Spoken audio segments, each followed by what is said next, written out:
How to set up proxy in Ghost Browser with proxy302.com. First, let's open www.proxy302.com and log in proxy302.com. Then select and create a proxy. For example, we choose a static IP charged by traffic. We search US in country. Then click the button generated. By the way, Proxy302 supports HTTP and SOX 5 protocol. Click the blue button next to the proxy information to check detail of proxy. This window can quickly copy proxy information. And now, let's start the Ghost browser. First, click Browser Settings and fill proxy in the search bar. Then, scroll down the page and click the button next to the Open Your Proxy setting. Next, we toggle switches and paste the proxy information copied from proxy302.com.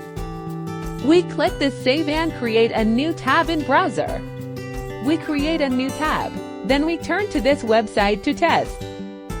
Wait for a minute and paste the proxy information again. Detection result is consistent with proxy302.com. Proxy connection is successful. Thank you for watching.